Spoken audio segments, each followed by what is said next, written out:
ओम शांति। लोहड़ी की बहुत बहुत शुभकामनाएं। आज यूं ही मेरे मन में आया कि कुछ लोहड़ी पर बातचीत की जाए, तो इसीलिए आप सबके सामने लोहड़ी का कुछ आध्यात्मिक महत्व लेकर आया हूं।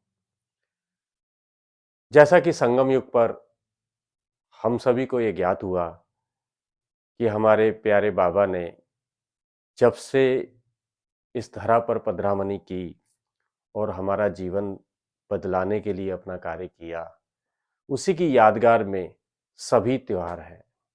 ये मेरे मन में तभी से बैठ गया था क्या कि बाबा आए संगम युग पर और बाबा ने जो जो कराया, मिलन, हमारे संस्कार बदले, तो जो बाबा और हमारे चरित्र थे उनकी यादगार सभी त्योहार हैं। उत्सव है, उत्सव माना उत्साह। तो जितने भी वो त्योहार हैं वो हमारी ही यादगार है, जो मनाए जाते थे, मनाए जा रहे हैं या भविष्य में कोई मनाया जाएगा नया त्योहार, वो सभी हमारी ही यादगार है। तो ऐसा ही ये त्योहार लोहड़ी का है। तो आज सुबह ऐसे ही मन में एक दो विचार उत्पन्न हुए, तो ऐसा लगा सच में लोहड़ी का भी आध्यात्मिक महत्व कुछ अलग से होगा। तो उस पर आज चर्चा करते हैं। लोहड़ी जनवरी 13 को मनाई जाती है, मकर संक्रांति से एक दिन पहले। ये उत्तर भारत का त्योहार है, फेस्टिवल है, लेकिन फसलों का त्योहार है। क्रॉप फेस्टिवल बोलते हैं इसे। तो इस फसल को हम अपने जीवन में कैसे जोड़ें? हमारे कर्मों को फसल बोला जाता है, फल को कर्म का फल बोला जाता है। तो इस समय फसलें उग गई हैं, लहरा रही हैं। तो जब बाबा हमारे पास आते हैं, हमें नया जीवन सिखाते हैं, तो हमारे अंदर नए कर्मों की फसलें लहराने लग जाती हैं और हमें उसका आभास भी होने लग जाता है। कुछ सुख और शांति, आनंद हमारे में आना शुरू हो जाता है और ये विश्वास पक्का बैठ जाता है कि सतयुग आया कि आया। एक ऐसी दुनिया जहां चारों ओर सुख ही सुख होगा, यानी जब फसल पकेगी उस पर फल आएंगे और समृद्धि होगी।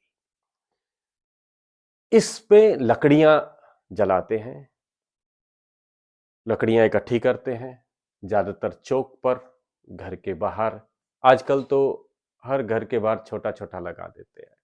ये भी यादगार है, बाबा ने कहा तुम्हारे गली गली घर घर में सेंटर होंगे, उमंग उत्साह तुम्हारा फैलेगा। तो ये भी उसी की यादगार है। सर्द रातों में सर्द रातों में जब चारों ओर ठंड ही ठंड हो, कोई लोग बाहर ना निकलता हो, ऐसे समय में सब बाहर आ जाएं और लकड़ियां लगा के आग जलाई जाए और उसके आसपास नाचा जाए।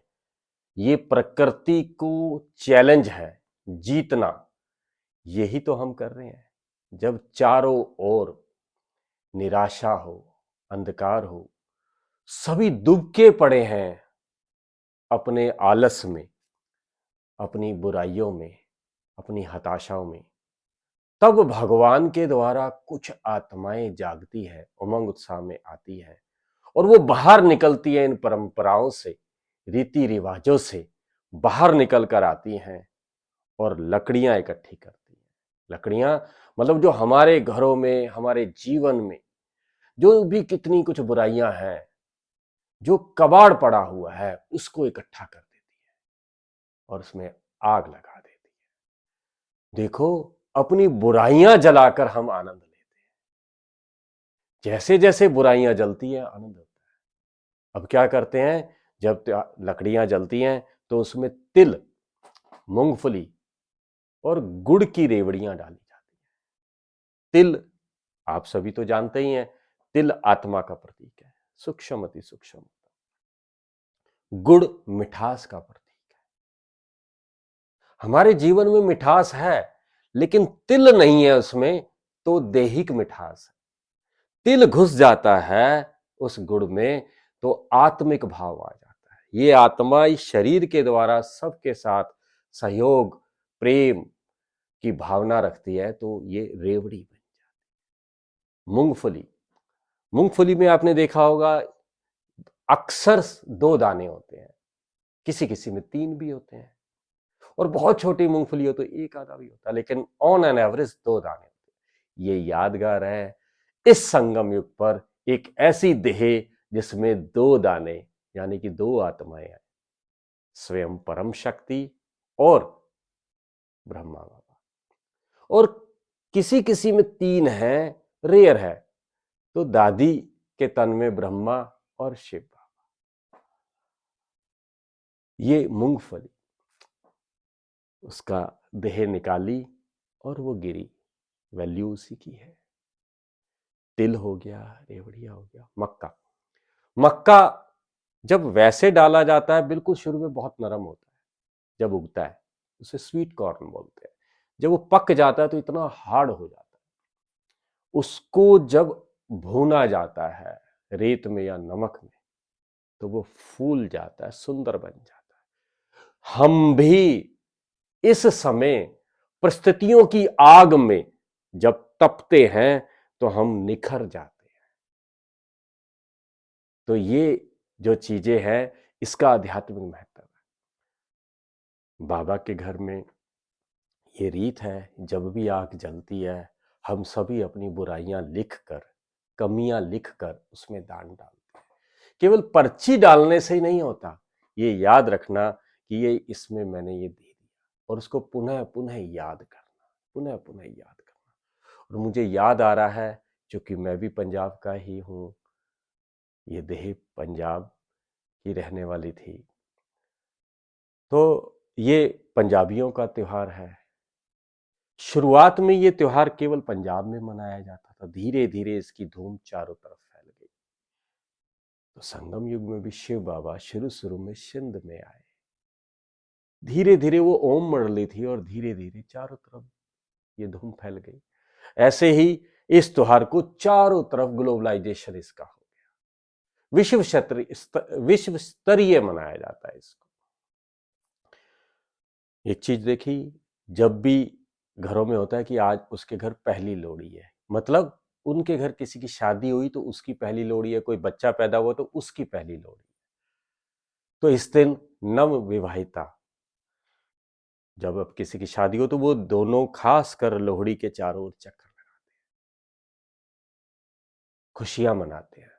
मीन जब भी घर में कोई खुशी का महोत्सव हो, दुनिया में खुशी का महोत्सव क्या हुआ, कोई पैदा हुआ, किसी का विवाह हुआ,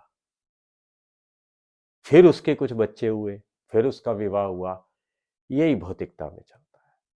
संगम युग पे नव विवाहिता मतलब मैं और वो दोनों चक्कर लगाते हैं। अभी नया संबंध हुआ है और हम ये चक्कर लगा के कहते हैं कि ये जन्म जन्म हम साथ रहेंगे, जन्म जन्म का साथ रहेगा। तो इस तरीके से हम लोहड़ी मनाए, अपनी बुराइयां दे, नगाड़े बजते हैं।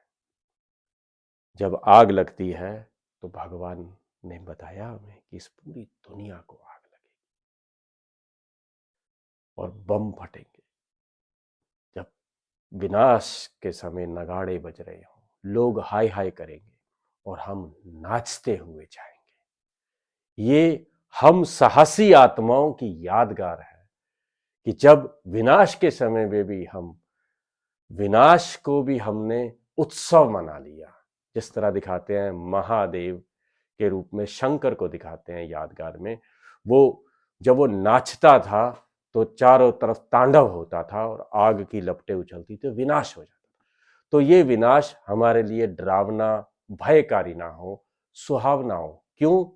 हमें पता है इसके बाद नई दुनिया है। जिस तरह किसी का मकान टूटता है और उसको ना पता हो तो वो रोता है, उनके घर छोटा बच्चा तो आके बोलेगा, भाई मम्मी पापा ये मकान क्यों तोड़ रहे हैं, इसमें तो हम रहते हैं। लेकिन उन्हें समझाने वाला समझाएगा, ये टूट के नया बनेगा, अब ये मकान रहने लायक नहीं है। इसी तरह हमारा प्यारा पिता आकर बताता है, ये मकान बेहद का, ये रहने लायक नहीं है, ये टूट कर नया बनेगा। तो ये जो टूट रहा है इसके पीछे हमारे मन में पिक्चर है कि नए युग का सृजन हो रहा है, नई दुनिया आने वाली है। तो खुशी में मन खगिया मारता है। इसी तरीके से ये मिठास, ये मीठी सब जगह बांटी जाती है। और इस दिन छोटे छोटे बच्चे जगह जगह पड़ोस में इधर उधर जाके लोहड़ी मांगते हैं, उस खर्ची मांगते हैं, छोटे छोटे बच्चे। तो ये दुनिया में आके जगह जगह मांगते हैं। बाबा ने बोला जगह जगह नहीं मांगना, हम सब बच्चे हैं, एक से ही मांगना है और सब जगह देना है, सब जगह देना है, ये याद रहे। तो पुनः आपको लोहड़ी की बहुत बहुत बहुत शुभकामनाएं। मकर संक्रांति का बाद में सुनाएंगे। ओम शांति।